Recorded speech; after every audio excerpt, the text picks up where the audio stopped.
In the early 1980s, life around the world looked completely normal. People walked home from work. Cars filled the streets. Lights turned off one by one as families went to sleep. Almost no one knew how close the world was to ending. Behind the scenes, the Cold War had reached one of its most dangerous moments. The United States and the Soviet Union were watching each other constantly, both sides afraid of a nuclear attack. Then, one night in 1983, everything changed.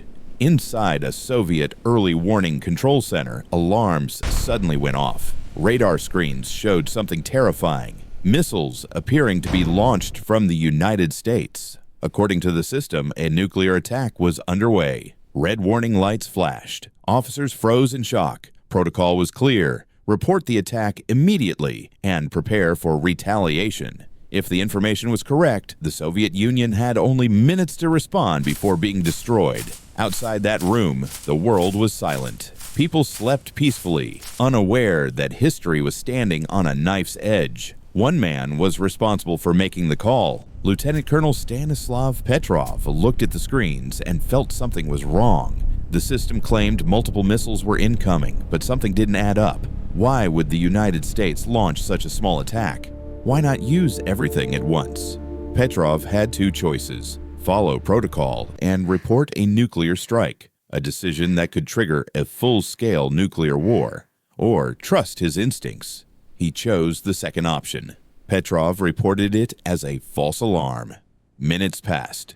No missiles arrived. No explosions followed. The warning system had failed.